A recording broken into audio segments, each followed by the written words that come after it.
Vamos então para a nossa segundo painel, né, que versa sobre planos de ação emergencial e monitoramento de meio industrial e urbano. E eu peço ao Wilfred Brant, que vai apresentar em conjunto a fala do colega Ian Guerres, que não pode estar presente. E posteriormente eu vou chamar as demais componentes.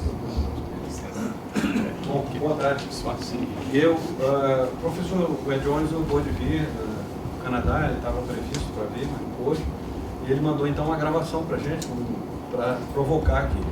Nossa intenção nesse quadro eu vou já adiantar minha fala de tal maneira que a minha parte dele já fica toda resolvida e posteriormente teremos a fala do representante do grupo de emergências ambientais da Secretaria, né?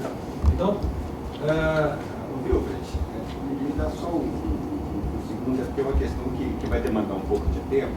Eu queria só falar o seguinte: como eu comentei, a gente está fazendo aqui o que a gente vai fazer a Carta de Ouro Preto, né, que é instigando o Estado e a sociedade civil e as empresas a participar desse projeto de criação da rede de sinologia aqui no Estado. Então, aqueles que tiverem interesse em contribuir com isso, conhecer essa carta e assinar essa carta, ela vai ficar aqui à disposição, ela está aqui na minha mão, quem quiser dar uma olhada pode pegar aqui com o professor Issamo, que ao final, né, vocês terão a oportunidade de avalizarem aqui esse projeto para que ele seja encaminhado. Você desculpa, só que eu já vou passar para o pessoal aí. Então, nossa fala vai ser muito mais no sentido de instigar a questão da prevenção, do monitoramento e da ação de emergência. Aqui eu estou trazendo um caso com o qual nós convivemos, fomos responsáveis por toda a situação de emergência, de condução dessa emergência. O quadro está aí, essas fotos inclusive são do próprio INEA, do Núcleo de Emergências Ambientais da SEMAG, foram a nós cedidas recentemente. É um quadro da situação do rompimento da Herculano, da barragem da Herculano Mineração, do qual nós já falamos aqui nesse quadro, esse vídeo hoje, que teve uma forte interferência aí relacionada com fatores sismológicos, né? Pelo menos no primeiro evento, que é quando surgiu um vórtex dentro de uma barragem, mantendo, no entanto, a barragem íntegra. Posteriormente houve toda uma liquefação, vocês podem notar ali a descida da cunha de liquefação, e esse era o quadro que nós encontramos lá, que aliás é um quadro que nós temos visto em alguns acidentes ocorridos no estado de Minas, né? Num quadro como esse, a primeira coisa foi então fazer o controle de emergência, e aí é por isso o objeto dessa mesa redonda. As ações de emergência foram desenhadas na forma de um plano que não pode levar muito tempo para ser feito, porque, como o próprio nome já diz, é emergência. Então, esse é um plano de emergência feito para aquela situação, onde a gente pode notar ali, por exemplo, postos de controle para evitar, para permitir que haja entrada só de veículos autorizados e também para garantir a saída adequada em momento de evacuação, rotas de fuga que foram planejadas para que o pessoal fosse treinado, né? E as atividades que tinham que ser executadas, são 3 reforços de barragem e a recuperação da área afetada. Tudo isso, para ser feito, precisava de ser feito dentro de uma condição segura e em estado de emergência. Como isso aqui aconteceu em setembro, então o Núcleo de Emergências Ambientais lá esteve, nós discutimos, então vamos apresentar aqui para vocês um plano. Nós levamos apenas uma semana entre elaborar o plano, treinar os funcionários e e com 3 meses a parte principal foi executada, inclusive a reabilitação da área afetada. Mas tudo isso tinha que ser executado dentro de uma condição de segurança. Naquela época, então, a solução que nós... isso aqui é uma sequência mostrando atividades de reforço e de reabilitação. Então, daquele quadro que nós vimos antes aqui, não sei como é que colocar, daquele quadro inicial, esse quadro que está aqui, nós conseguimos chegar em 3 meses nesse quadro que está aqui.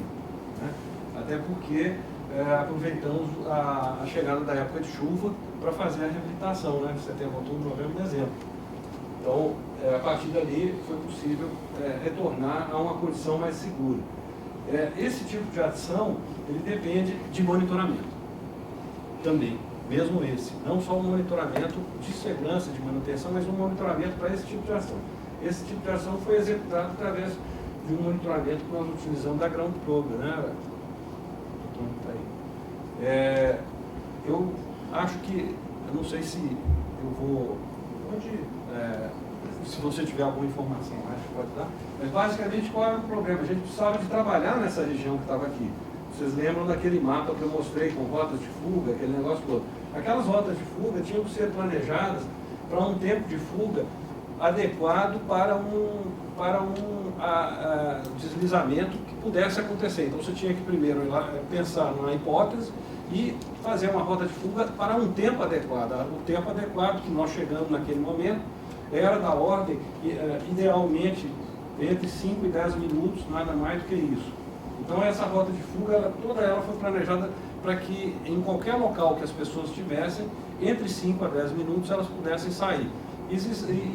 Nós utilizando esse sistema de monitoramento, ele ficou instalado nesse ponto aqui, e aqui estava a zona de risco, Isso é uma coisa que pode ser aplicada em outras situações, por exemplo, acidentes em barragens, aqui, por exemplo, nós estamos falando com uma distância na faixa de 200 e 500 metros, o pixel, 2x2. Esse é o tipo de monitoramento que foi planejado, o equipamento aqui da Ground Program, aqui é a área que estava em operação. Então, esse equipamento estava fazendo o monitoramento dessa região aqui, para que a gente pudesse trabalhar. O treinamento, o tipo de resultado que a gente conseguiu obter são resultados baseados em determinados pontos que nós focamos, e esses pontos nos davam todo esse tipo de gráfico para a gente poder ter condições, numa central de controle, para a gente poder ter condições de trabalhar. São gráficos de deformação. São gráficos de deformação. Nós estabelecemos alguns critérios, junto à Ground Program, quais que seriam as emergências adotadas. Nós tínhamos a emergência azul, Amarelo, laranja e vermelho. Azul, amarelo, laranja e vermelho. Não, amarelo, laranja e vermelho. O amarelo iria somente o especialista verificar se tinha algum problema. Aquele rapaz ali tinha que botar o capacete e ir lá para verificar o que estava acontecendo. O laranja, então nós tínhamos um alarme para que as pessoas... Uma sirene, uma grande sirene, com aqueles postos de controle. O posto de controle fecha a descida de veículos, de caminhões, e abre a saída dos veículos. Mas sendo amarelo, eles podem sair com os veículos. Então ele recebe o aviso, sai dali daquela área, mas sai tranquilo. Agora, já o alarme vermelho, que era uma deformação mais rápida e maior, esse alarme vermelho, ele significava um toque de evacuação. No caso da evacuação, os funcionários foram treinados a desligar os veículos, motores, máquinas e tudo, e sair por aquelas rotas de fuga a pé, sem se preocupar com os veículos que ficaram para trás. Então, esse treinamento foi feito, o NEA foi chamado, a Defesa Civil foi chamada, os bombeiros estiveram presentes, assistiram aos resultados. Nós conseguimos chegar a 7 minutos, 6 minutos de evacuação completa. Então, estava dentro da faixa que a gente queria adotar para poder operar. Simulado, né? Simulado. Fizemos simulados, fizemos treinamentos, fizemos simulados até o dia que conseguimos chegar na faixa de 6 minutos. Chegando na faixa de 6 minutos, nós passamos a operar dentro dessa condição. É claro que esse radar incomodava, porque ele manda mensagem para o celular da gente, então incomodava a gente domingo, final de semana, 2 horas da manhã e tal, mas fazia parte, né? De vez em quando rodava o alarme lá, aí logo depois, além do alarme que vinha no celular, aí depois vinha o telefonema dele falando, ó, você viu aí? Eu vi. Tem que ir lá. Eu tenho que ir lá. Está chovendo, 2 horas da manhã, tem que ir, vamos ver. Bom, esse aqui, por exemplo, é um alarme, ó, 6 de fevereiro de 2015, né? Deformações superiores a 40 milímetros em menos de 1 hora. Foi acelerada por chuva, né? Então, tá aqui você pode notar aqui o gráfico, né? E você pode verificar que a conclusão depois foi o que? Não, houve um carreamento com acenamento, né? Aqui é importante notar que o equipamento tem uma câmera fotográfica, então você podia entrar em casa mesmo, no final de semana, sem precisar de ir lá, e dar uma olhadinha para ver se é algo sério, quem sabe até não precisava de ir lá, né? O importante nesse caso é que a gente tem registro disso tudo, então nós temos registro de toda a deformação que aconteceu durante esse período. E, como eu falei, nós fizemos então o treinamento desse pessoal com o plano de evacuação, funcionou muito bem, eu não tenho tempo aqui para mostrar isso, e aí, da minha parte de fala, eu queria trazer a visão de que, assim, não só o monitoramento de estruturas em operação normal é importante, mas também é muito importante o monitoramento na etapa de recuperação e esse monitoramento com o treinamento adequado do pessoal e tudo mais. Funcionou perfeitamente, nós não tivemos nenhum tipo de acidente e a área está recuperada, né? Agora, eu queria ver aqui como é que a gente passa o vídeo do professor.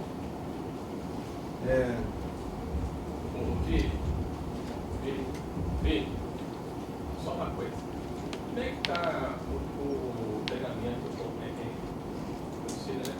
mantido em relação à comunidade?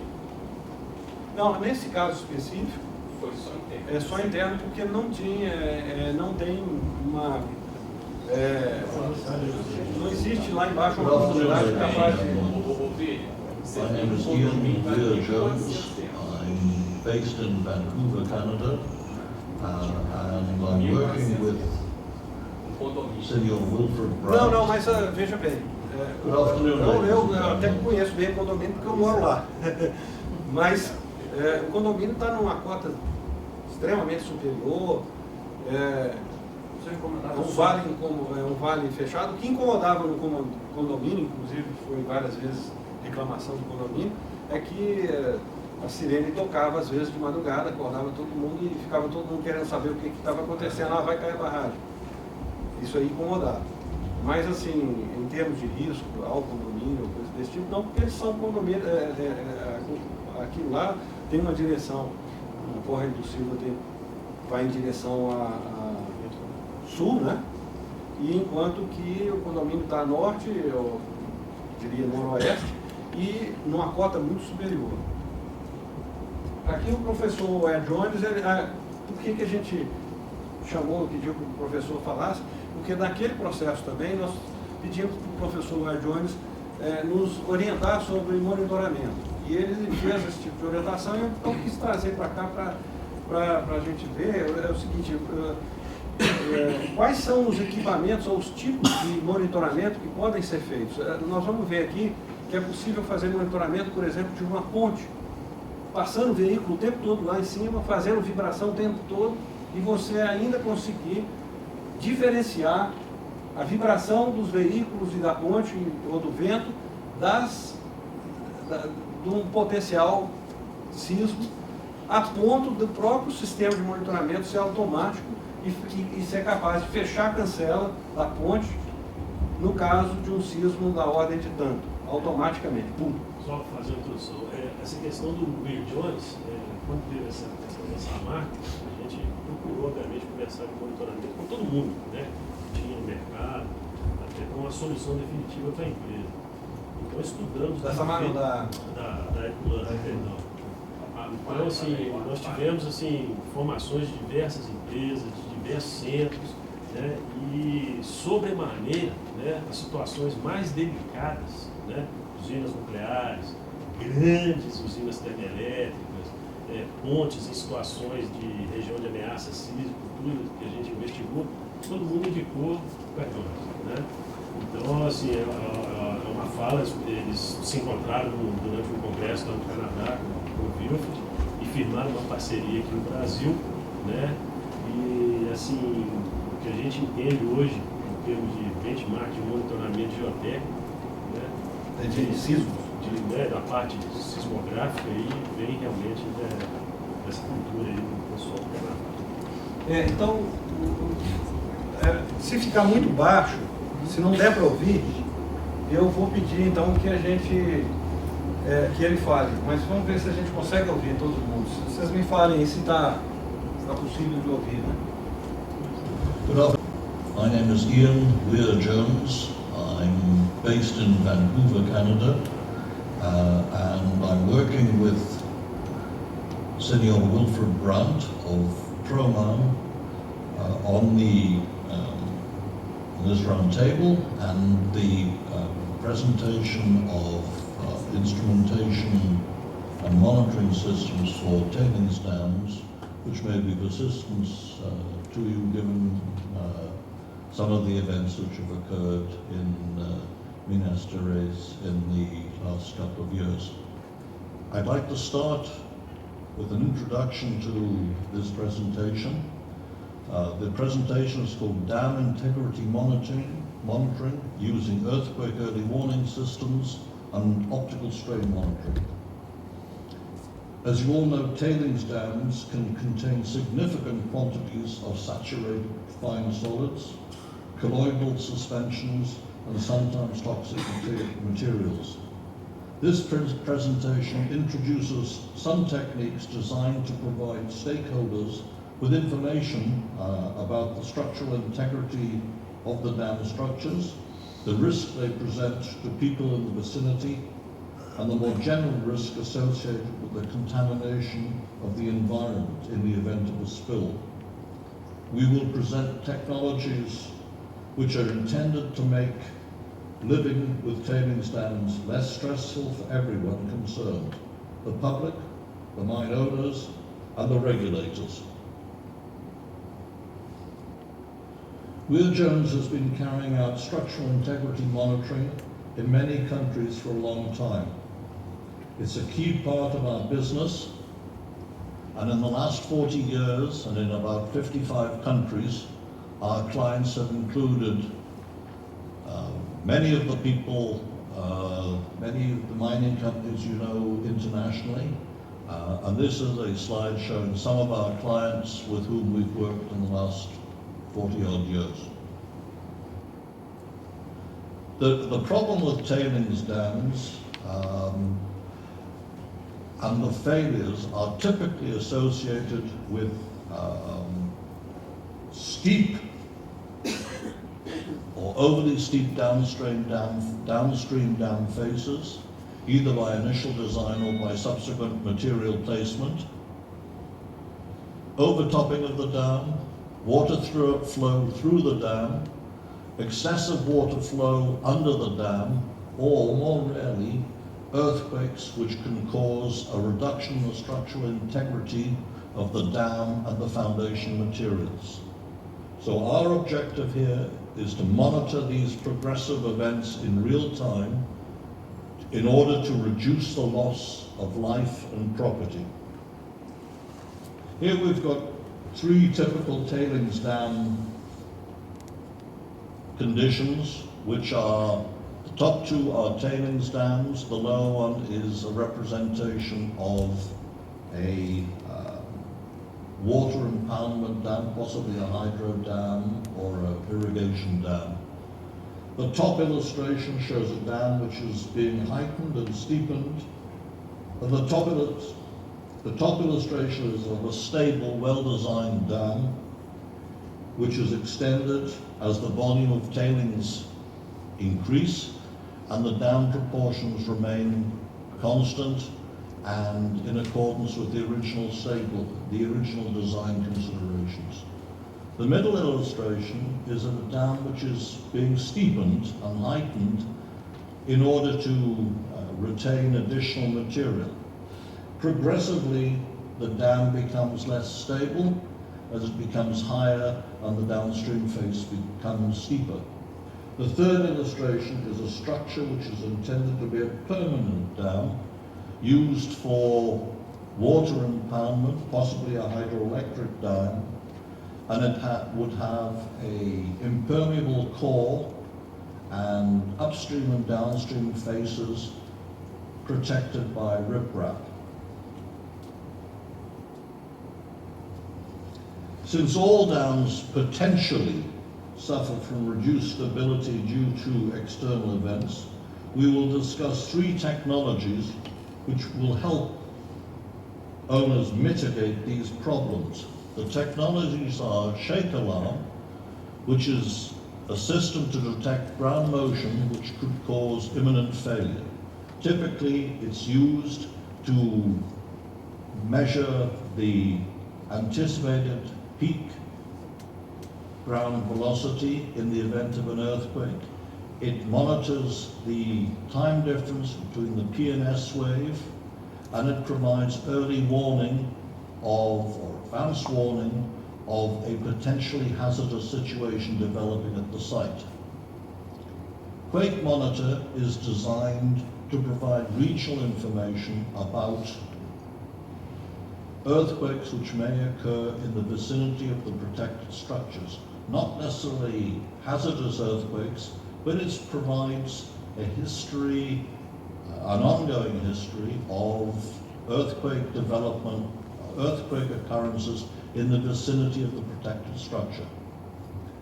DamSafe is a technology which provides information about the actual structural integrity of the dam in real time over an extended period. The information from DamSafe, for example, would monitor settlement, displacement, changes in piezometric pressure, or related factors.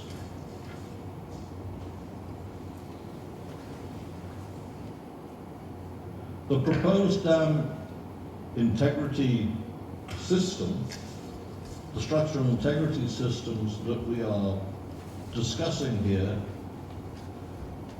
are based upon the consideration that all dams undergo progressive failure. The progression may be extremely slow, but in essence, all tailings dam failures will be progressive. In the majority of cases, the time-dependent progression extends over days, weeks, or months. In a few cases, when triggered by an earthquake, the failure can occur more rapidly, in minutes or in seconds. Dam monitoring systems should be designed to collect and process information on all the parameters which can influence the stability of a tailings dam. So we look for settlement, displacement, temperature changes, piezometric pressure changes. Seismic monitoring can be done effectively using the autonomous shake alarm and quake monitor, which provide information about the background to the seismic background to the region. Seismic systems are installed on the surface and report typically by cellular or satellite links to the dam engineer's office. Seismic systems are cost-effective and easily deployable for monitoring natural and induced seismicity associated with resource development.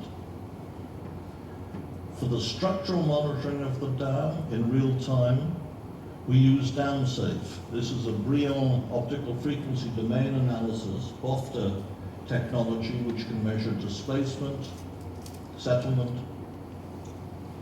deformation, and temperature. And these readings are all integrated to provide an operational system which is designed to benefit all the stakeholders.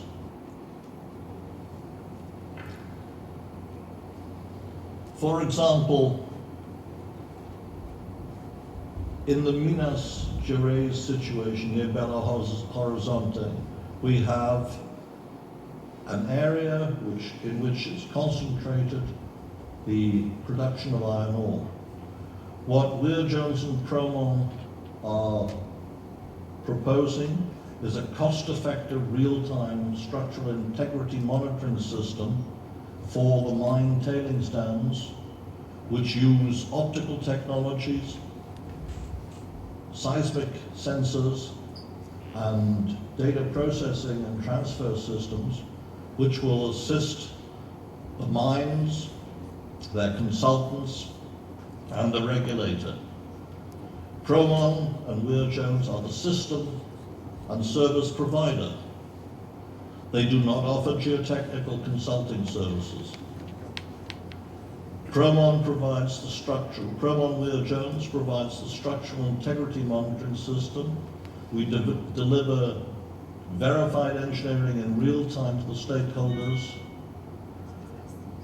and the owners or their consultants analyze the numerical data and advise the stakeholders of their risk.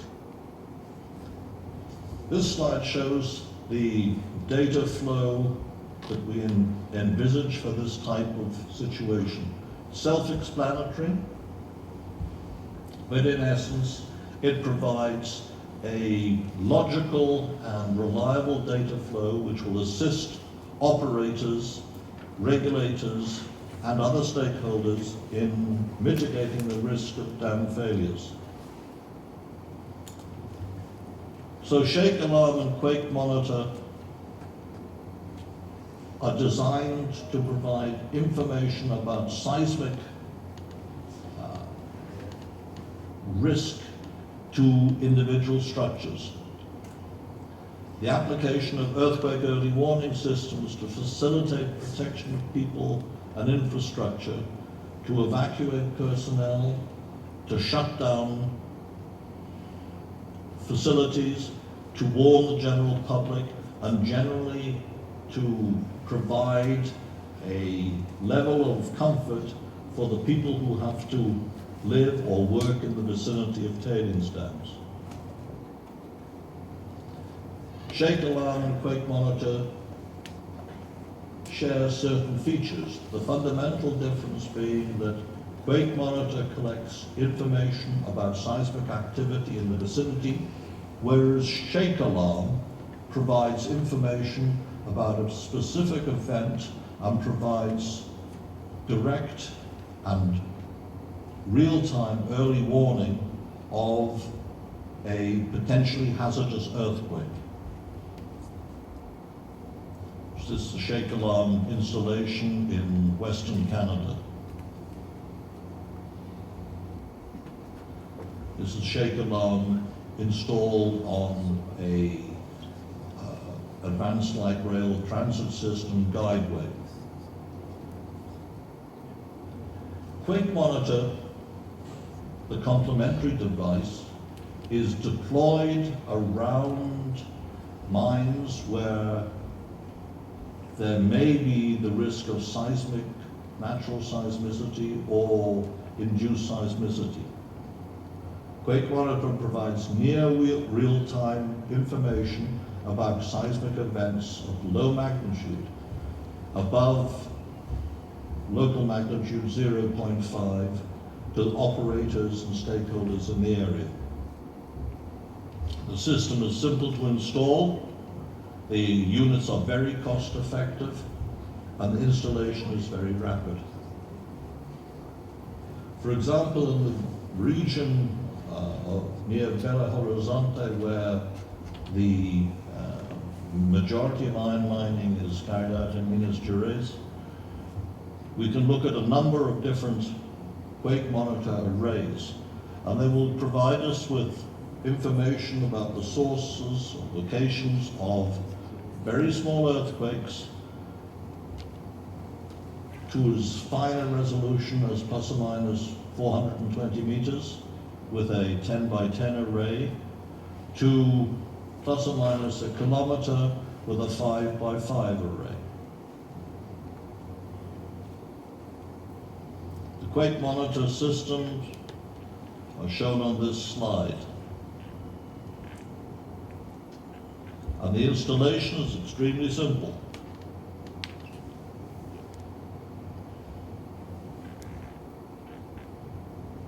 Linkage to a satellite for the transmission of data occurs within typically plus or minus 60 or 70 seconds. In the case of shake alarm, we provide information about the onset of an actual earthquake in 500 to 700 milliseconds, and that information will be transmitted by fiber, cellular, or direct landline. Quake monitor takes a little bit longer to provide information, but it is not designed to provide immediate warning. It's designed more to provide background information of the earthquake activity in the area. Turning now to DamSafe, which is an optical system designed to provide information about the structural integrity of the dams. We utilize optical fibers to provide information about displacement, deformation, temperature change, and we use other optical techniques to provide information from the inside of the dam. All this information is transferred back to a location on the dam, and then from there to the various stakeholders for further processing or analysis. The fibers can be installed extremely rapidly using plow-in techniques, and once installed, they are essentially permanent and have an anticipated life in excess of 25 to 30 years. This is an installation in Western Canada where we're using fiber optic sensing to monitor the structural response of a hillside and a pipeline. And on the right are some images of various types of fiber that we use. So in conjunction, shake alarm, quake monitor, and DamSafe provide operators of tailings dams with information about the technologies that can be used to provide a total picture of dam structural integrity and the risks that are exposed to the stakeholders in the vicinity of the dam. So together, the three systems provide stakeholders with an integrated system designed to enhance public safety, reduce risks to the environment, and provide stakeholders with a means of mitigating the risks which always exist when operating tailings dams or any other sort of impoundment structure. Obrigado, ladies and gentlemen. My apologies for not being present and not being able to present this to you in Portuguese. However, my colleague, Senior Wilfred Brandt, will relay any questions or requests for additional information that you may have. So please feel free to ask any questions that you may wish to. Thank you. Obrigado.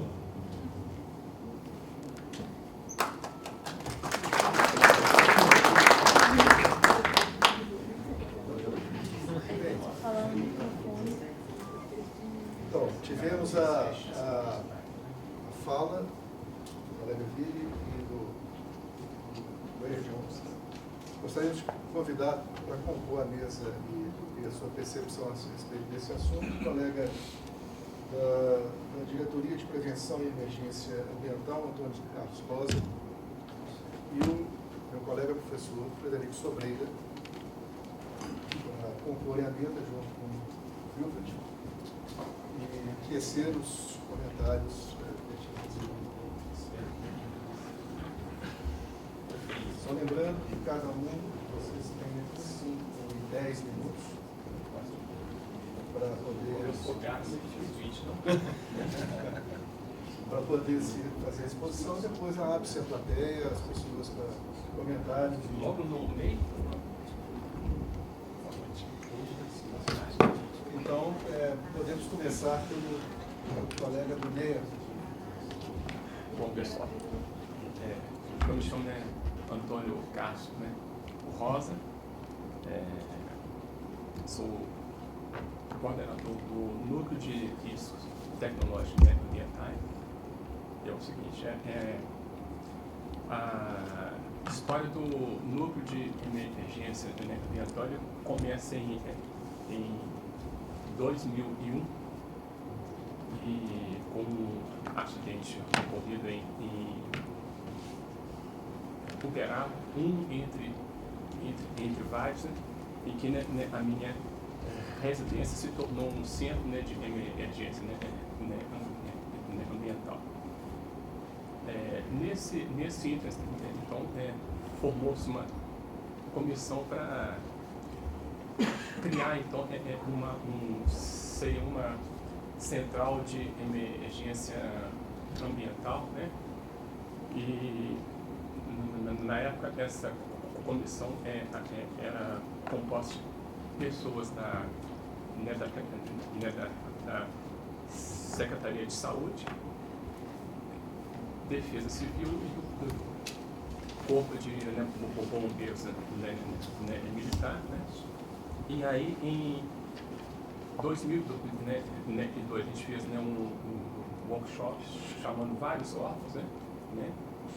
E aí o NEA como tal ele só vai ser constituído, né, em 2003 após o acidente de Cataguases. Veja bem que entre 2001, né, e 2016 tiveram vários acidentes, né? Então, é o seguinte, faltava, né, como muito tempo, isso foi feito realizado em 2011, se criar um núcleo de risco tecnológico ambiental, de tal forma que ele pensasse como que a gente poderia resolver, né, a questão da prevenção, né, apoiar como também, né, formular normas, né, que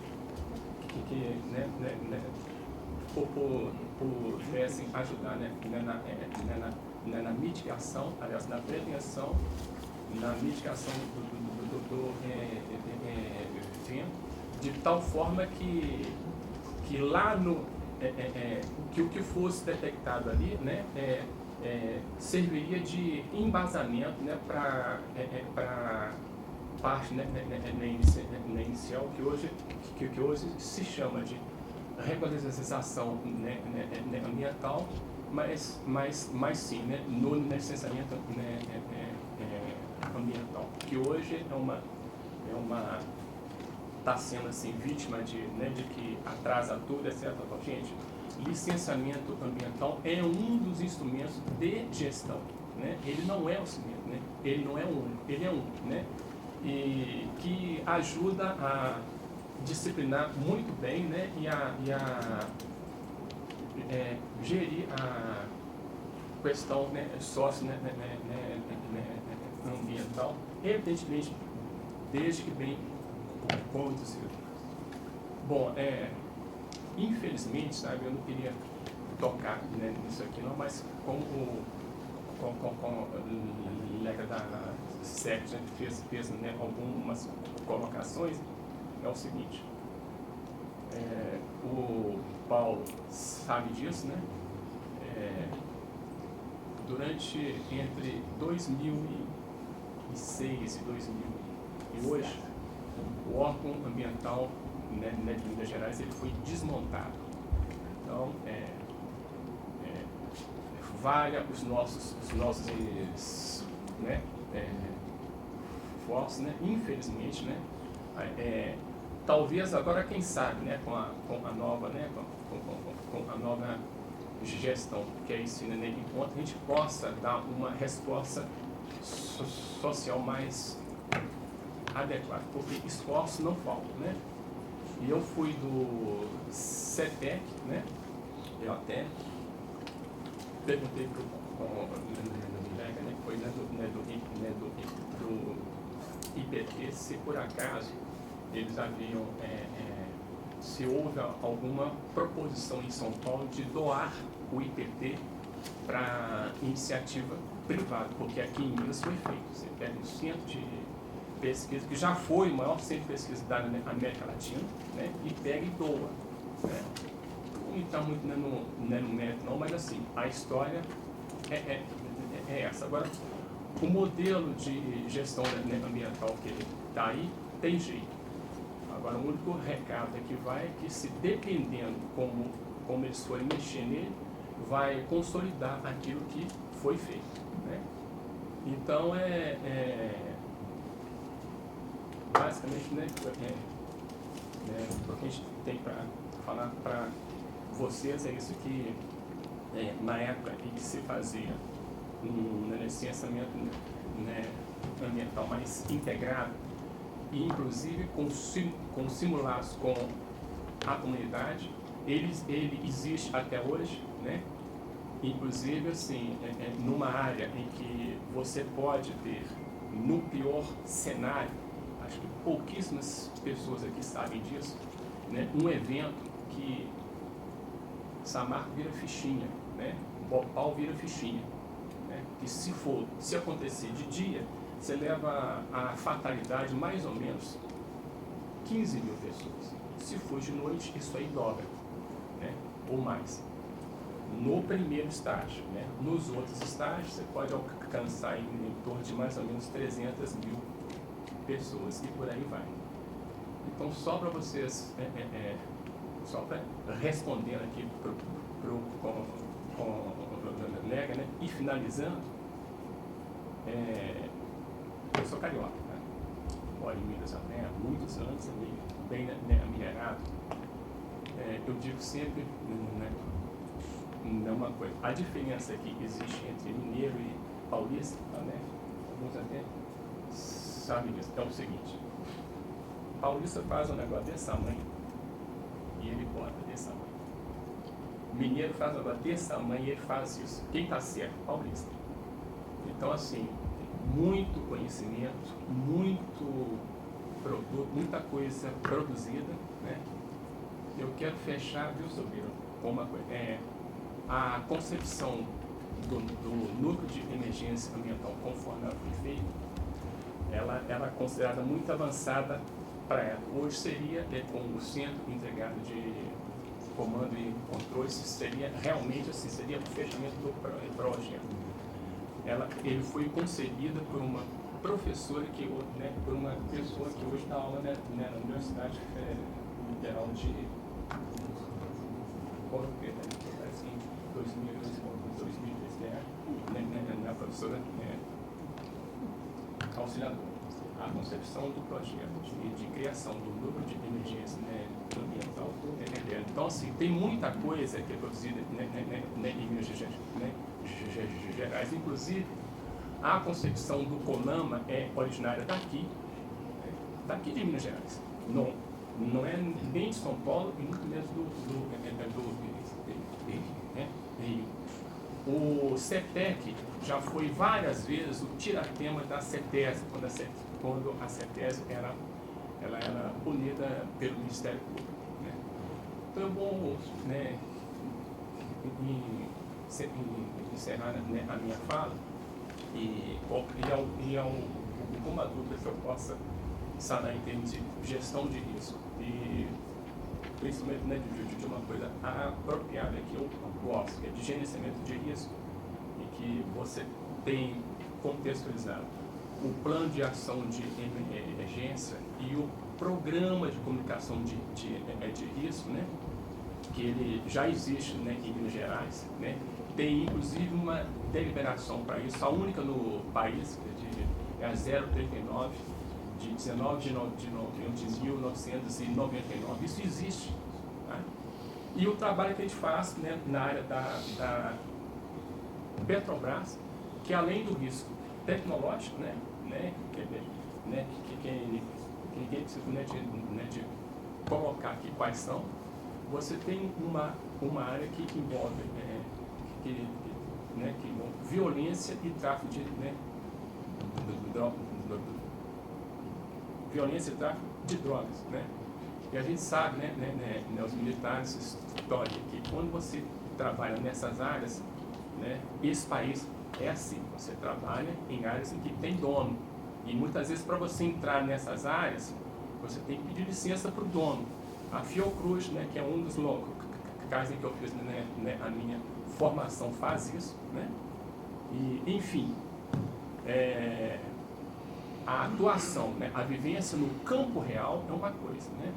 Nos muros internos da academia é outra coisa. É preciso interagir isso, interligar. Trazer as pessoas que estão vivendo as coisas no campo real para cá, né? Eu, para aprimorar um pouco os meus, meu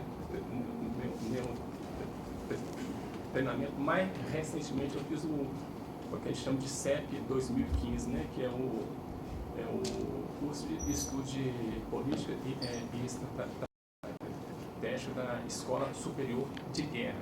Por quê, gente? Porque um desastre é uma situação de guerra. O exército veio, não foi à toa, né? É isso. Muito obrigado. Qualquer coisa. A gente vê aqui pelas falas e também pelo vídeo, né, a gente está na questão de ação emergencial e monitoramento, de forma mais geral, a gestão de risco. É um quadro um pouco diferente, distinto do que é a parte da indústria e do que é a parte urbana. Enquanto que nas indústrias, principalmente aqui no nosso caso, a mineração, apesar lá do Cataguases, não foi mineração, era uma barragem, era indústria têxtil. Lembra-se que enfim, é sempre petróleo também é mineração, então, né? É a ruptura de uma estrutura, de uma situação, vamos dizer assim, seria uma coisa mais localizada e um alvo único.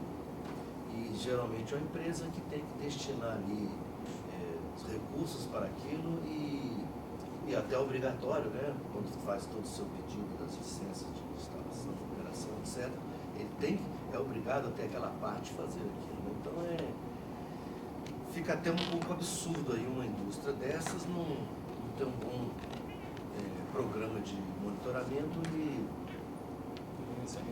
e seus planos, né, de contingência, de gerenciamento de risco.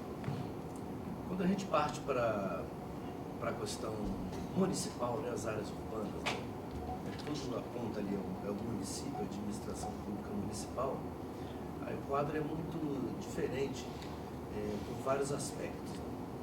Primeiro, a sempre alegada falta de recursos.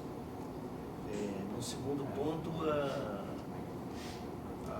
a baixa qualificação do corpo técnico das prefeituras.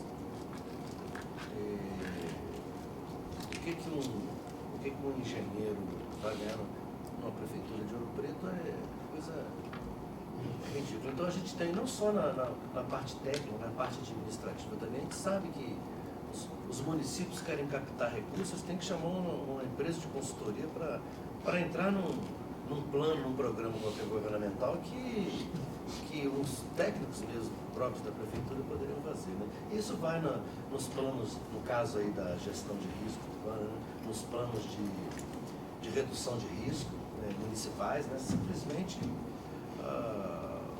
os técnicos da prefeitura não sabiam onde começar. Então tem essa questão de não o técnico qualificado não ficar na prefeitura, ele vai conseguir uma melhor oportunidade. Então os recursos humanos são fracos também.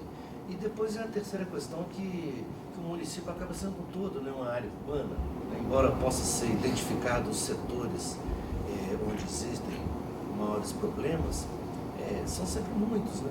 É muito difícil monitorar cada encosta que já está estudada e avaliada como uma situação problemática, com a probabilidade de ocorrência de um acidente. Então fica muito oneroso, muito difícil, não existe quadro técnico, não existe verba e a tarefa é imensa. E a gente sabe o custo de monitoramento. Então, é difícil, né? Uma cidade vai fazer o quê? Colocar inclinômetro em todas as encostas que são julgadas instáveis ou com suscetíveis a um deslizamento. Quando a gente parte para a parte das inundações, né, das cheias, isso daí já fica assim, um pouco... É o planejamento realmente, né? Ali não tem o que monitorar. Mais do que, conforme eu falei aqui pela manhã, a gente tem a receita está ali, não tem muito o que fugir, não tem muito o que inovar, a não ser em equipamentos, mas os procedimentos básicos são aqueles, e são simples. Identificar o que pode acontecer, aonde, fazer os estudos de mapeamento, de análise de estabilidade de encostas, de possibilidade de colapso, no caso de áreas cársticas, os vários processos, né, de queda de blocos. E está preparado, né, para as ações, para os períodos de emergência que vão ocorrer, né, a convivência com o risco. Mas a gente sabe que a primeira etapa é muito difícil, né, de mapear, de identificar. Os municípios não têm realmente recurso. O monitoramento, ele ajuda, sim, mas ele acaba sendo quase que a última... o monitoramento, no caso, eu digo, de uma encosta, né, a última palavra, né? Olha, vamos lá e vamos para as rotas de fuga e voltar. Aí está no caso lá igual no caso da menina lá de Herculano, tem que estar tudo preparado. Então essa questão é muito difícil. E na parte da organização dos sistemas de defesa civil, dos planos de contingência, isso quando bem organizado, bem estruturado o município, isso é possível fazer, inclusive com treinamentos. Então isso ajuda aí a diminuir os prejuízos, principalmente os danos, né, humanos. Muitas vezes os problemas, os prejuízos materiais, né, ficam em segundo plano. Então a receita está ali, né? O que se faz em termos de monitoramento, no caso aí, considerando aí os eventos pluviométricos, né? Monitorar a pluviometria e a pluviosidade e ver com aquelas relações feitas de índices com deflagração de acidentes ou de índices de precipitação nas cabeceiras de uma bacia de drenagem com o tempo lá até ou a cheia que seria provocada por aquilo. A gente tem sistemas aí no Rio Doce, tem um sistema muito bom da CPRM. A CPRM tem vários sistemas, tem em Manaus também, tem.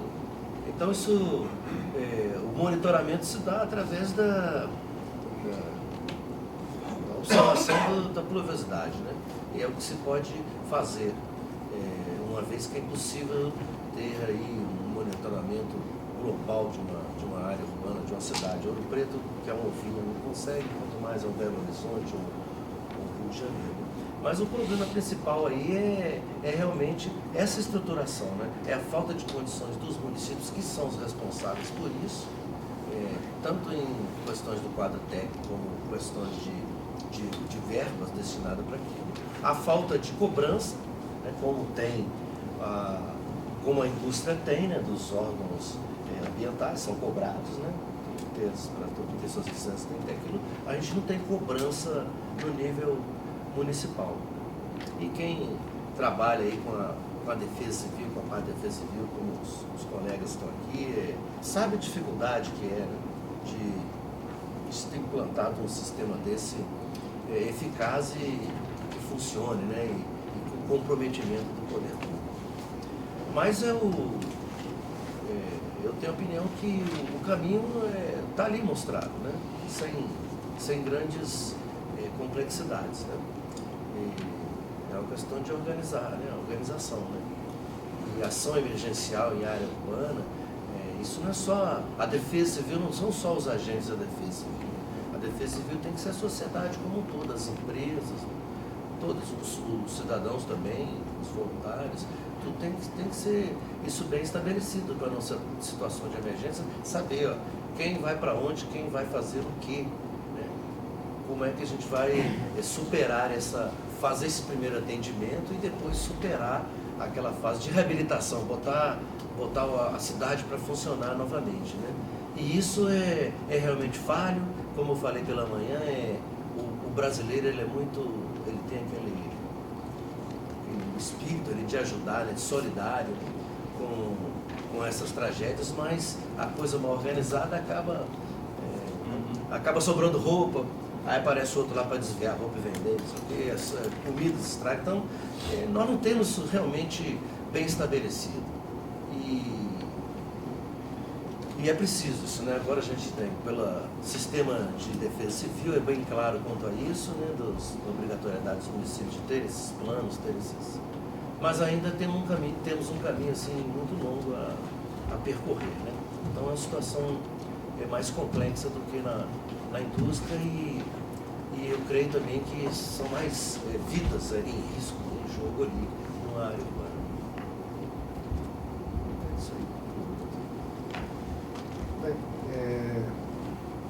nós temos aí então alguns dezenas de minutos aí para perguntas e colocações. Se inscrevam, por favor, não se lembre de falar alto. Aproveitando a fala dos dois, novamente. Bom, Daniel, trabalha na Samar. Aproveitando o link entre o poder público e aí que o Sobreira falou, eu queria saber se essas secretarias, né, que fazem a gestão aí do risco, aí, de meio ambiente, se tem algum plano, né, para poder inserir as prefeituras, os municípios, né? Você trabalha onde? Oi? Você trabalha onde? Samar. Para poder inserir, né? Porque parece que está bem claro que está tendo uma mobilização para poder adequar e até mesmo impor algumas regras, alguns documentos a serem atendidos, algumas solicitações a serem atendidas pela iniciativa privada. Mas existe a mesma cobrança pelos municípios? Eu vou falar, né, no geral, tá?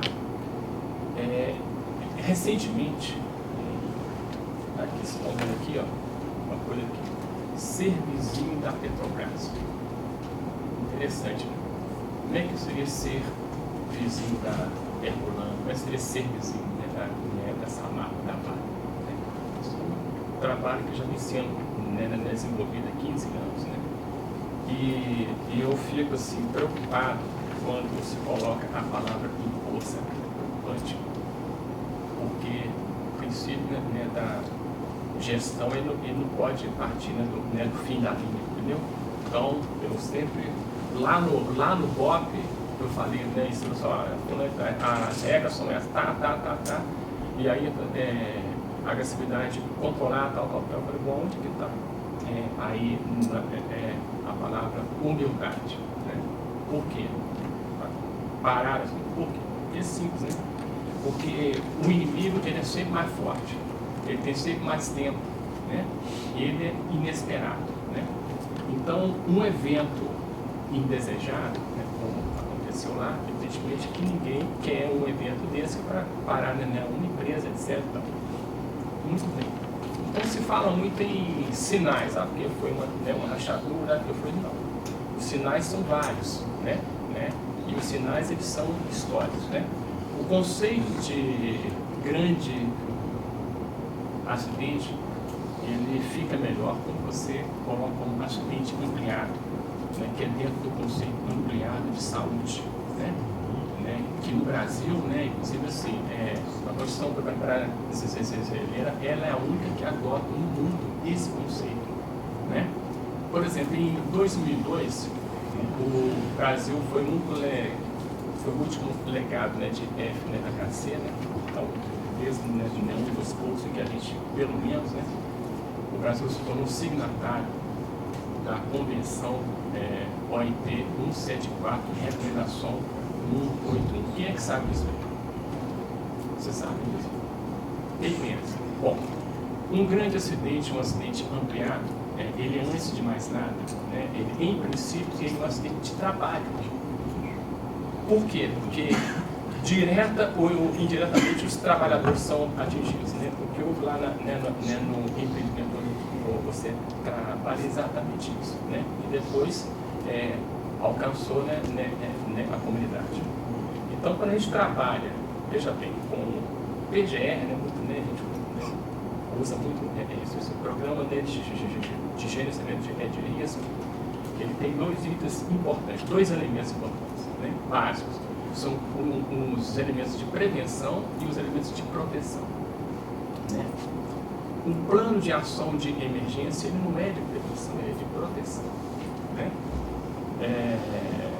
Os elementos de prevenção são outros. Um deles é o programa preventivo, né, de comunicação de risco, por isso que eu dei uma cutucada, né? Não entrei no método aqui não, porque esse papo vai ser depois, né? Não, porque né? E o de comunicação de risco na emergência, né? Nós estamos trabalhando isso agora lá, né, nas Olimpíadas. Eu não vou entrar aqui nos detalhes, em que o órgão ambiental de Minas Gerais foi o único no Brasil que participou, né, da Copa do Mundo, né? E está participando, né, das Olimpíadas. Bom, por quê, né? Aí todo mundo falando, por que esses caras vieram, né, fazer aqui? Simples. Se tiver um evento com arma química, né, que eu trabalho muito com segurança química, né? E aqui também foi, né? Foi um evento, né, de baixa toxicidade ou alta, não importa, mas foi, né? E aí o seguinte, todo mundo pensou, aí tem, né, a contaminação, e aí o seguinte, vai pôr isso onde? Entendeu? Tem impacto, né? Também, né? A guerra química, que é uma guerra suja, né? É uma guerra de, né? Quando o Sobreira colocou aqui, pessoal, né, na indústria um pouco diferente da hora. Quando a REGAP chegou lá, não tinha ninguém. Aí vai todo mundo. Aí virou um problema de todos. Né? A gente sempre fala assim, poluição química ambiental. Tem até um artigo, né, interessante sobre um problema de todos, mas que atinge alguns mais do que outros. E o Sobreira foi muito claro aqui, né? Pobre paga o pago. Sempre paga, né? Então até é um negócio complicado falar assim que às vezes a população acaba fazendo parte do rejeito. Então eu vou chamar, por exemplo, Balma, né? Segundo Balma, já ouviu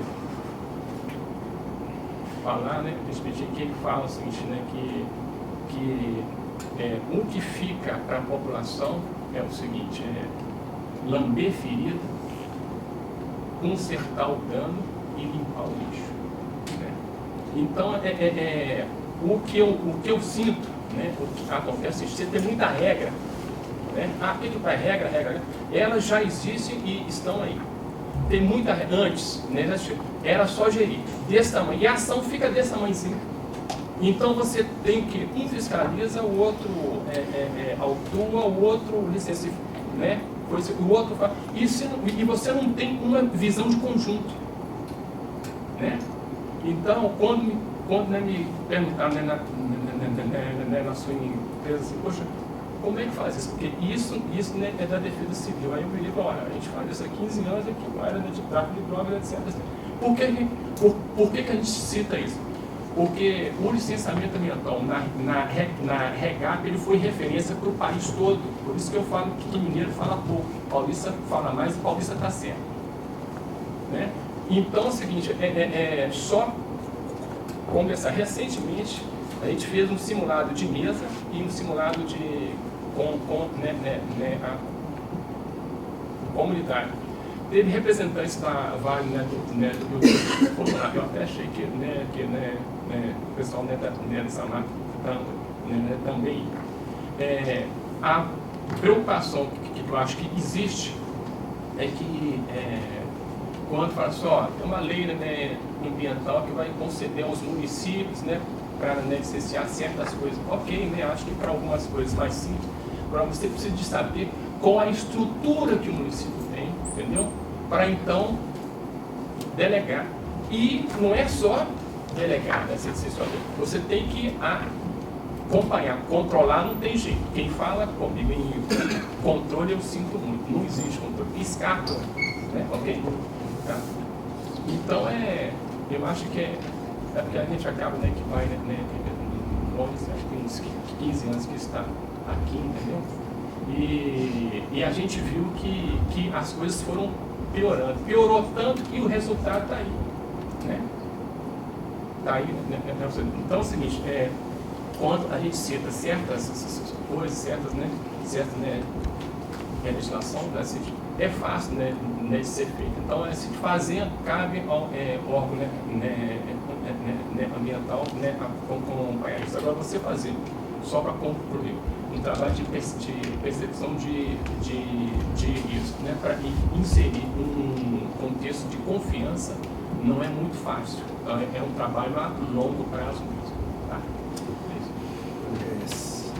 É questão de você saber como é que se cobra isso do município, né? É aquela coisa também pode ser um problema urbano também causado por uma indústria, por uma atividade, né? Então, mas aí você tem... muito típico disso é a poluição dos rios pelos esgotos. Então, aí, no caso você tem aí na parte da indústria, de modo geral, você tem o culpado, vamos dizer assim, o responsável. E no caso dos municípios não tem. Na realidade, o responsável deveria ser o prefeito. Porque, veja bem, alguém foi multar diariamente a prefeitura de Ouro Preto até eles limparem lá aquele escorregamento da rodoviária da Estrela. Ganhou multa de 1 milhão por dia. Não tem isso, né? A Samarca agora é exemplo, e outras também. Então isso não tem. O mecanismo que a gente tem é o Ministério Público, mas muitas vezes o Ministério Público também ele faz aquela primeira intervenção, depois a coisa não fica por ali. Então não tem. Agora com o caso com a questão dessa lei, né, 12.608, isso sim responsabiliza os municípios então você tem um mecanismo agora de cobrança, né? Mas a gente tem outras leis também que, nós temos uma lei 6766 de uso e ocupação do solo, é de 79. Lá está bem claro, a lei de parcelamento, está bem claro lá. Ocupação urbana, encostas acima de 30% de declividade, áreas alagadiças, áreas que foram depósito de resíduo, etc. Se aquilo fosse seguido, a gente tinha 10% dos problemas que a gente tem. Então, essa questão é difícil de cobrar e de responsabilizar. E o fato de agora existir uma lei que responsabiliza, né, a administrador municipal, o prefeito, porque os prefeitos não querem saber. Ele não quer saber que, olha aqui, a universidade fez o trabalho aqui, eu sei todas as áreas de risco. Ele não quer saber daquilo, não. Ele quer falar, eu não sabia, a gente não tem conhecimento. E agora é obrigado a fazer isso, ou seja, ele é obrigado a assumir que sabe para fazer as intervenções. Talvez isso melhore o quadro, mas a gente sabe que o Brasil vai, né, ter uma coisa, né, em pegar ali, né, mas é um ponto, né? Mas então realmente é difícil. É mais fácil cobrar da indústria, da empresa. Mais perguntas?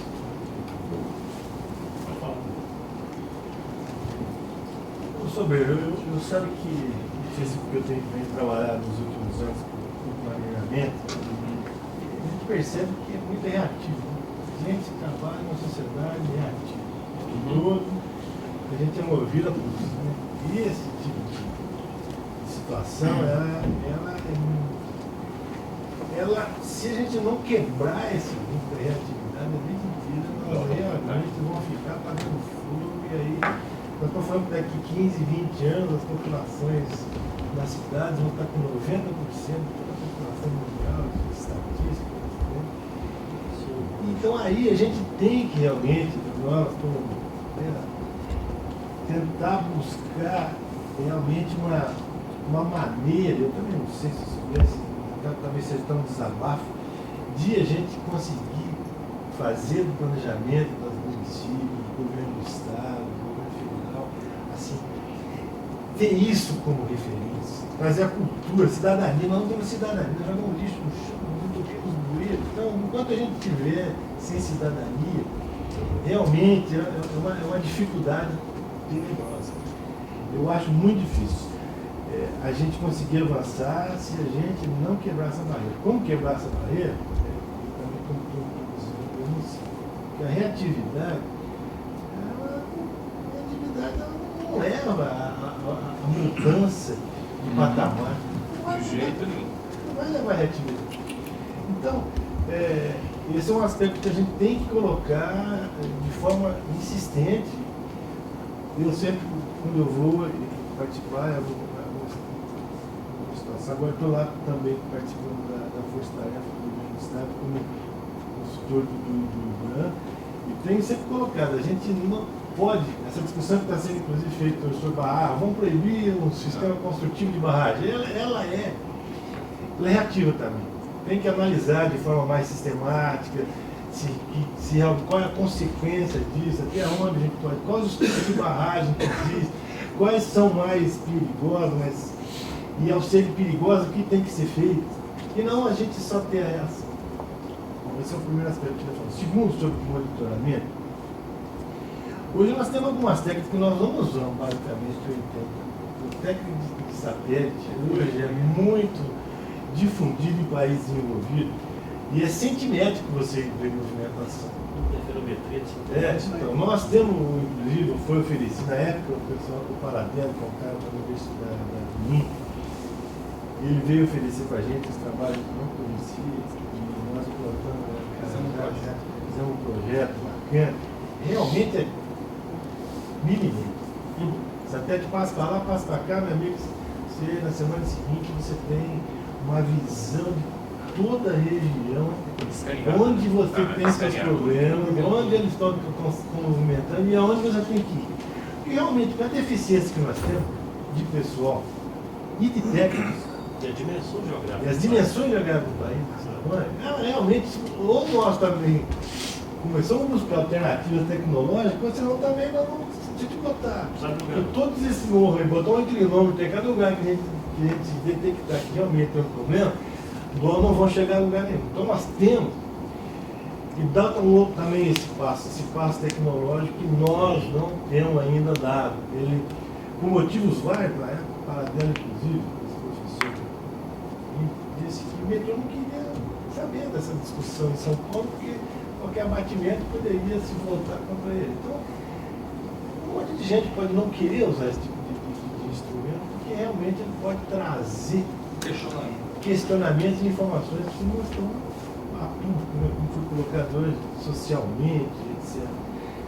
Essa é outra quebra de paradigma, essa fazer efetivamente incluir tecnologias que deem uma visão mais clara, mais rápida. A gente não ser reativo, mas ser menos reativo. Tentar atuar lá de forma, ou tirar a gente. Porque eu acho difícil, como eu coloquei, a gente, eu não consigo ver como a gente consegue mudar essa dinâmica sem esse planejamento, sem as instituições. Os técnicos, como você colocou, é difícil. Um técnico também de barragem, por exemplo, desmontou a Ferrari, eu também acho que desmontou, tirou as empresas foram responsáveis. As empresas que foram responsáveis estão pagando caro. Porque você tinha, desculpa, mas assim, você tinha, veja bem, e o Brant sabe disso, você tinha uma divisão, né, que era a referência nacional, prestem atenção, mineiros, que era a referência nacional. A ANEEL não dava passo sem consultar a área de divisão de N, né, de infra e estrutura de energia. Você já pensou? Aí destrói, em uma semana acaba. Você veja bem, né? Tivemos um acidente com aquela equipe também que estava lá boa. Tivemos um acidente da Rio Verde, era uma equipe melhorada que estava na feira. Não, a Vale levou todo mundo. Só isso. Era tão ruim que levou todos. Não, mas mesmo tendo aquelas pessoas boas, estou dizendo que tivemos acidentes. Então o fato é que se pergunta, inclusive que se deve se perguntar, os técnicos também têm que ter uma responsabilidade de entendimento complexo da engenharia de uma barragem. Essa pergunta, porque quando ele faz uma análise ambiental, ela tem uma complexidade diferente da empresa de engenharia. Estou falando do técnico da empresa. Então, sim, ele chegar lá, sim, pegar aqui, analisar uma barragem, você vê, a Samarco tinha um board internacional, meu amigo. Então, estou dizendo, assuntos que muitas vezes estão escondidos dentro de uma estrutura de engenharia e são complexos. Você acha que muitas vezes um técnico, mesmo muito especializado, ele consegue enxergar tudo que tem dentro de uma estrutura de barragem? Então são questões que a gente tem que se perguntar também. Mesmo você tendo hoje uma estrutura técnica não tão capacitada como no passado, muita engenharia é um negócio muito complexo dos aspectos de gestão de risco. Mas eu acho que os engenheiros não estão assumindo isso não, porque, veja bem, há uma diferença entre o que é complexo e o que é complicado. Eu, como físico, eu vou te responder o seguinte: problemas complexos devem ser tratados de forma complexa.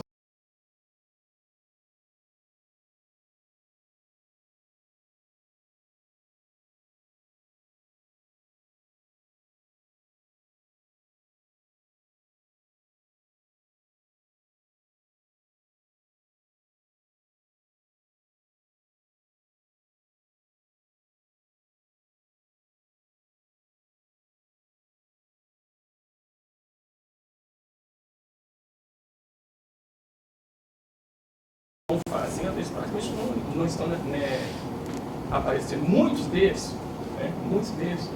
Muitas das sugestões de água não saíram de outros órgãos, saíram dali. Eu cheguei um dia na Samarco 4 horas da tarde, saí no outro dia 3 horas da manhã. Eu, a minha diretora e mais um colega, entendeu? Veja bem, assim, são esforços, né? Fora a defesa civil e o bombeiro, né, que lá virou com a Artel, né, o Daniel. Eu não quero, assim, entrar numa... assim, nada justifica, por exemplo, o que houve. Assim. A questão, né, do reativo aí é o seguinte, infelizmente, né, há uma conjunção de fatores que levaram a acontecer mais um evento, né? E eu vou te colocar uma questão que eu participei sozinho, tá? Não tinha nem, não tinha ninguém. Quando houve um tráfico internacional de resíduos, saía do Reino Unido, Japão, ia para o Porto de Santos, ia para o Tubarão, né, e veio parar aqui em São Gonçalo do Pará, entendeu? Então, teve um dado momento em que entraram, eu aqui no meio, né, no Ministério do Estadual aqui, né, federal aqui. Aí eu fui nomeado perito, né, especial, fiz os trabalhos, mas aí teve uma questão, né, da vaidade, aí teve uma posição só, aí um deles me vira só, só tem que tomar cuidado, a pessoa pode vir a ser responsabilizado por conflito entre instituições. Então, uma resposta que eu dei, né, que recentemente eu disse isso para um corpo que ouvia Força Aérea, Marinha, etc., olha, enquanto os artistas estiverem brigando entre si, é o seguinte: o bandido vai ganhar todos. E o bandido é o próprio. Então, é o seguinte, não adianta, entendeu? A cultura da culpa, porque foi isso aqui. Nós temos que resolver o problema. o que eu digo é o seguinte, a SAMARC tem trabalhado arduamente. Agora, é preciso que haja uma produção de fatores para que a coisa, senão, vira assim, culpa de A, B e C, que não resolve o problema. Não, é isso que eu quer dizer, porque nós estamos discutindo a questão técnica. Não, mas eu tô E é muito difícil, inclusive, para os são técnicos, eu estou técnicas discutindo isso aí, diferentes. e levantei essa discussão, que é muito difícil para eles. Os técnicos, na época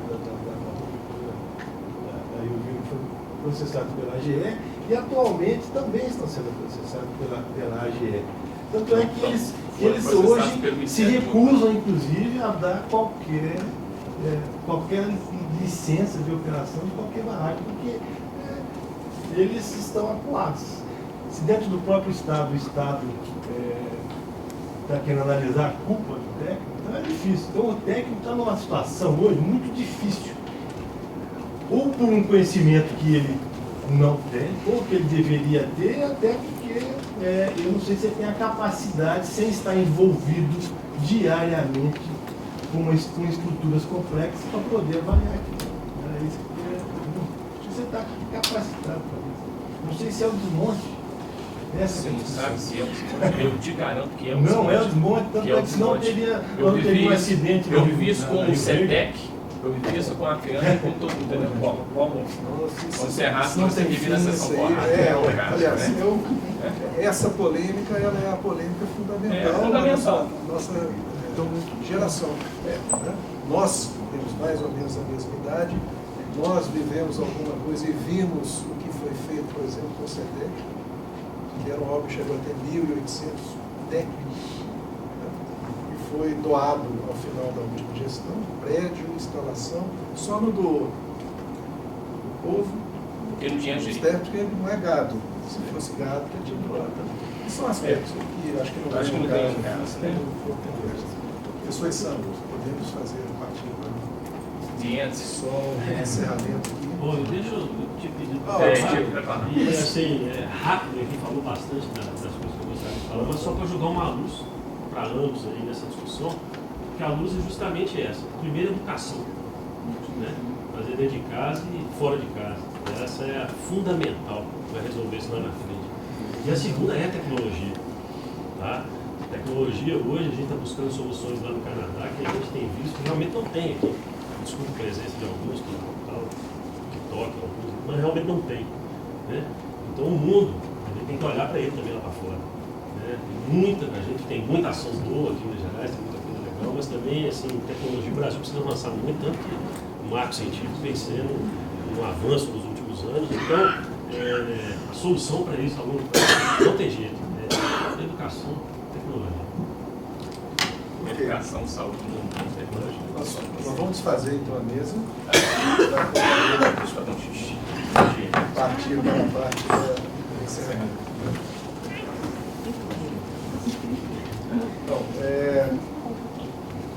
o professor Santos me pediu que fizesse um resumo das duas. Resumo não, mas alinhavaram alguns pontos que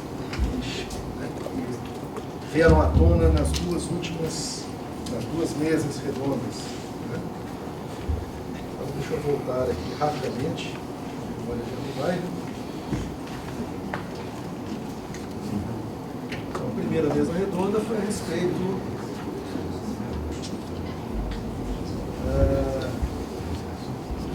da ameaça de risco do quadrilátero ferrífero, as propostas de monitoramento, né, que se ampliou não somente envolvendo o quadrilátero ferrífero,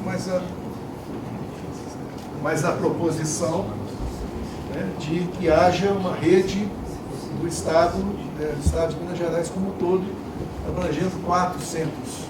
É isso? 4 alvos: quadrilátero ferrífero, região de Mantena, Triângulo Mineiro e Montes Claros. Né? Isso foi exposto pelo professor Lissano. Houve uma série de colocações pelo Marcelo Assunção, pelo Darlan. Né? Darlan chamou muita atenção que a importância é trabalhar na formação de pessoas e trabalhar em rede nas diversas universidades, né, que possam dar apoio ao estabelecimento dessa rede, né, do Estado. Né? E o professor Marcelo Assunção contribuiu com a visão e a experiência dele a respeito de como se monta uma rede como essa. Né? Em síntese, muito sintético, resumidamente, foi o que se passou na primeira mesa. Na segunda mesa, discutiu-se, então, planos de ação emergencial e monitoramento do meio ambiente. O colega Vilfredo Branco trouxe uma palestra e a introdução que ele fez, processos tecnológicos de acompanhamento e monitoramento integral, né, de barragens e os riscos advindos daquilo, né, um processo de monitoramento integrado com base em tecnologia de ponta. Isso, em essência, isso foi pouco discutido, porque se trabalhou muito posteriormente com a questão do desmonte dos órgãos de Estado, do acompanhamento dos processos de degradação ambiental, né, ou intervenção humana. Né. E também o professor Frederico Sobreira chamou a atenção de que os municípios seriam os responsáveis, segundo a lei 12.608, e espera-se que eles passem a ser responsabilizados, né, de algumas omissões, né, que eles têm tido dentro do contexto aí. É isso, professor Issão. Então, acho que poderia chamar o professor Issão, o professor Darlan, por favor. Para fazer o encerramento, eu só fiz uma simples.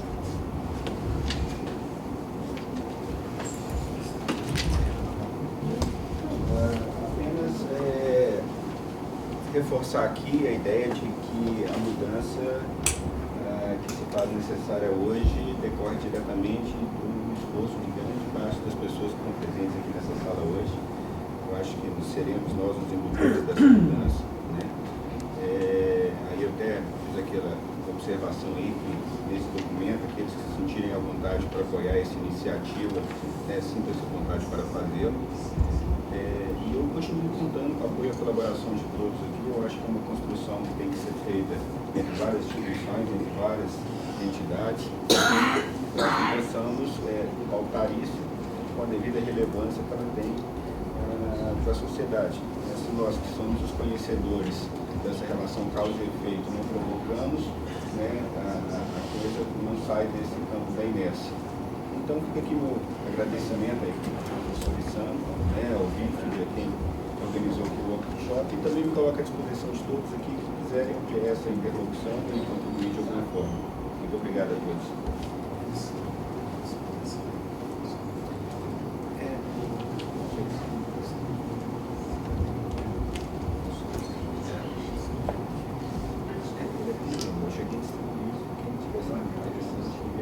Também, quem quiser, a gente pode distribuir. Né? Acho que a gente distribui o documento, mas não sei se Bom, eu acho que é o primeiro passo, né? Uma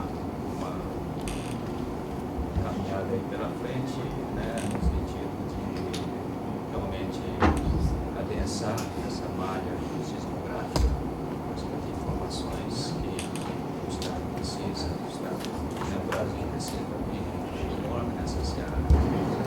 Eu acho que nós esperamos que nós tenhamos cumprido, né, os objetivos iniciais, né, e agradecer ao apoio, né, da Secretaria de Ciência e Tecnologia do Estado de Minas Gerais, né, esse apoio da Promom Meio Ambiente, né, e pelas pessoas que contribuíram com as palestras, né, o professor Marcelo Assunção, DRG da USP, o professor Paulo Castro, o professor Frederico, né, e os componentes da mesa que trouxeram esse debate. E agradecer a presença dos senhores, as perguntas, né, pelo debate desencadeado nesse ambiente aqui. E provavelmente, né, não vai ser a primeira e nem a última, né, nós vamos debater essa questão com uma força intensa. E, obviamente, que é o papel da academia desencadear esse tipo de discussão, né, que é o ambiente propício para construir, né, uma nova realidade, né, não ser simplesmente reativo. Né. Eu acho que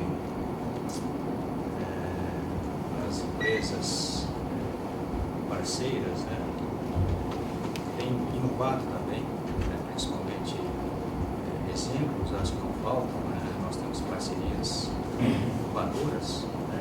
Por exemplo, a construção do IDB, instalando dentro da universidade. Isso não é uma questão reativa, né? Na verdade, é um projeto, né, de médio e longo prazo, que vai trazer benefícios não só para as empresas, mas para mim, acho que para toda a sociedade. Né?